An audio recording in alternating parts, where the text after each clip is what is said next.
Hola, mi nombre es Claudio Daniel Torres, soy estudiante del Instituto 24 y lo que vamos a ver ahora es cómo realizar un triángulo de Sierpinski.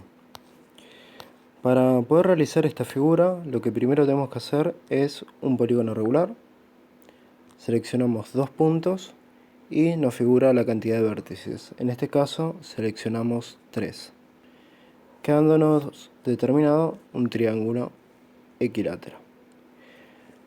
Ahora lo que hacemos es hacer que este triángulo equilátero, yendo a propiedades, cambie su color. Aumentamos la opacidad y seleccionamos un color. Ahora lo que hacemos es, con la herramienta medio o centro, seleccionamos los puntos AC, CB y BA, quedando determinados estos 3 puntos. Luego vamos a la herramienta polígono y hacemos un polígono con los puntos D, E y F. Tocamos nuevamente D para cerrar la figura. Ahora vamos a polígono, T1 se llama. Vamos a propiedades, elegimos otro color para que resalte más. Y vamos a lo que es opacidad. Ahí pueden ver que queda conformado un triángulo interno. Ahora hacemos lo mismo con los otros triángulos que quedan conformados, los 3 rojos. Lo que hacemos es ir nuevamente a medio o centro y seleccionamos los puntos AD, DF y FA. Lo mismo hacemos con los puntos DC, CE y ED, y nuevamente con los puntos FE, EB y BF. Nuevamente vamos a la herramienta polígono y marcamos los triángulos que quedan conformados. Nuevamente vamos a las propiedades de cada uno de los polígonos que se conformaron y los vamos rellenando. Esto lo vamos a hacer nuevamente, los pasos que vamos siguiendo, un par de veces, hasta que quede de la siguiente manera. Ahora vamos a pasar a limpiar un poco para que no haya tantas cosas. Lo que hacemos es ir ocultando los puntos. Vamos haciendo este trabajo seleccionando los puntos grises hasta que desaparezcan, quedando conformado el siguiente triángulo de Sierpinski. Ahora, una de las cosas que quiero que noten es que pensemos en estos triángulos blancos como que fueran extraídos, pedazos que son quitados del triángulo grande. Ahora, si yo pensara que estos se quería quitando triángulos más pequeños, ¿no? Digamos de estos rojos. Volvería a hacer este trabajo que estamos haciendo. Cuando llegue, qué sé yo, a hacerlo 4 veces, 5 veces, 6 veces, 7 veces, hasta el infinito, digamos. Sería interesante pensar que el área blanca conformaría casi todo el triángulo. Entonces, cuando yo voy siguiendo con esta operatoria y la tiendo al infinito, el área del triángulo rojo tiende a desaparecer. Que eso es una de las cualidades de estos triángulos de Sierpinski. Otra de las cualidades que se pueden notar es que el primer triángulo que tuve, gigante rojo, cuando hice la primera, que se llama iteración, o sea que repetí el patrón se conformó un triángulo blanco. Ahora, cuando yo volví a hacerlo, se formaron 3 triángulos blancos más pequeños, como pueden ver. Después, cuando volví a hacerlo, quedaron conformados 9 triángulos blancos más pequeños. ¿Cuántos piensan que serían los que se realizarían en el próximo paso? Bueno, la respuesta es 27.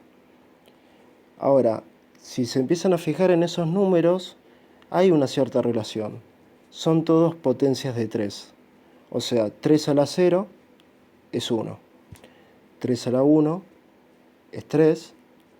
3 al cuadrado es 9, después serían 81. O sea que la cantidad de triángulos que yo podría llegar a generar, de triángulos blancos, a lo largo del tiempo, serían infinitos.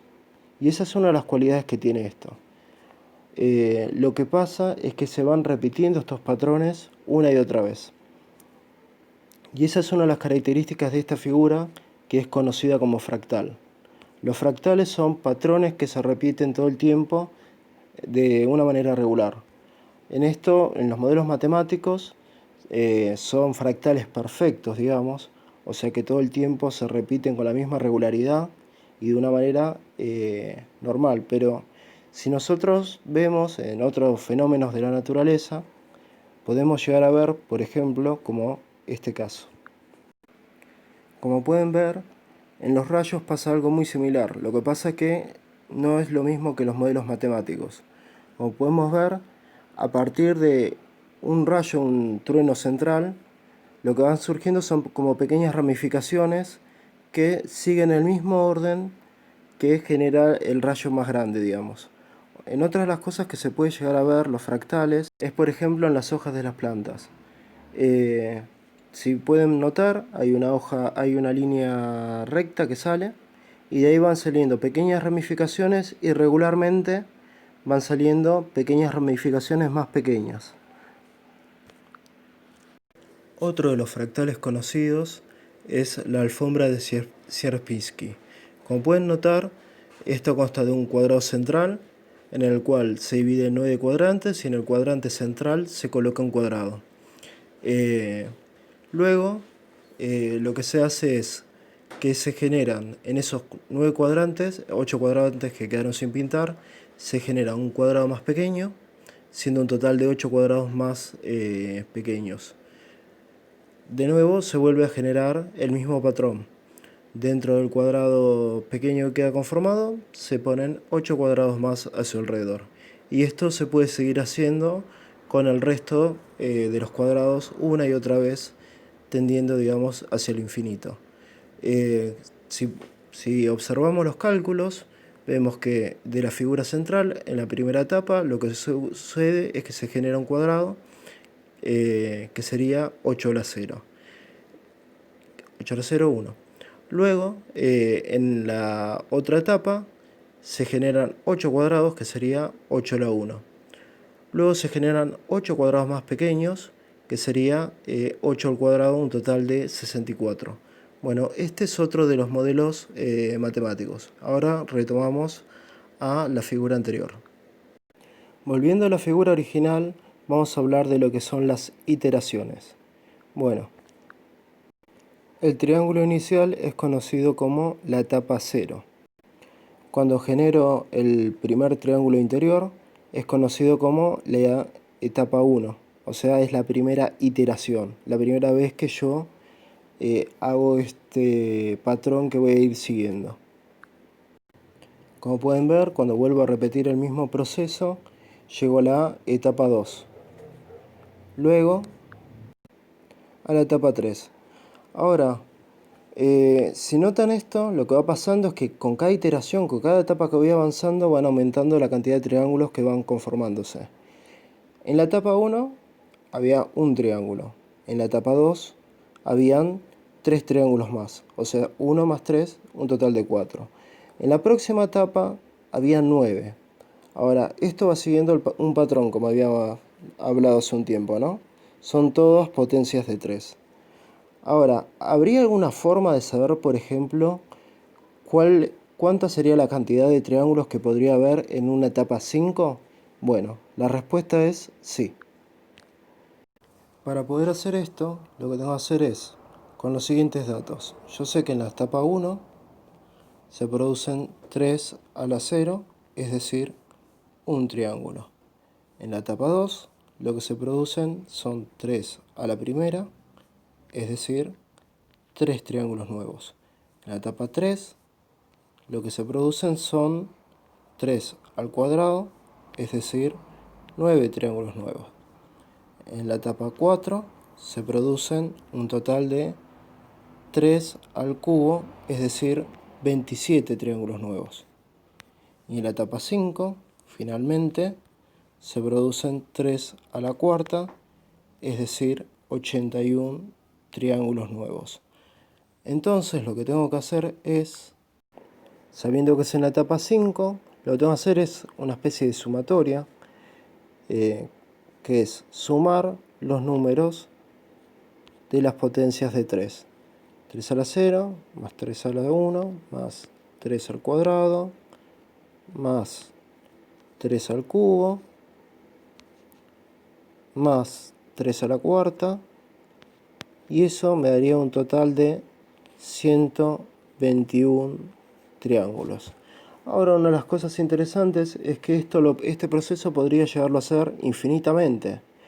Entonces, a medida que yo vaya haciendo más triángulos dentro de lo que es la figura original, yo podría llegar a hacer este mismo proceso, estas iteraciones, estos patrones que se van repitiendo dentro de cada uno de los pequeños triángulos que la conforman, infinitamente.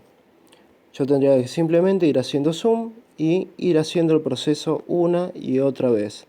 Lo interesante es que es una figura con una área comprobable, que es limitada, que dentro sí puede tener infinitos triángulos más pequeños que cubren casi todo lo que es el área de la figura. Bueno, esto es los datos más interesantes de lo que es la noción de las figuras fractales.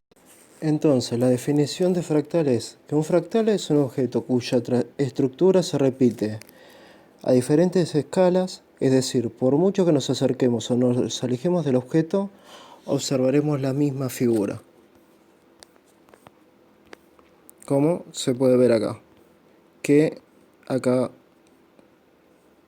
estuve haciendo el trabajo que se podría llegar a hacer con cada uno de los segmentos de este triángulo.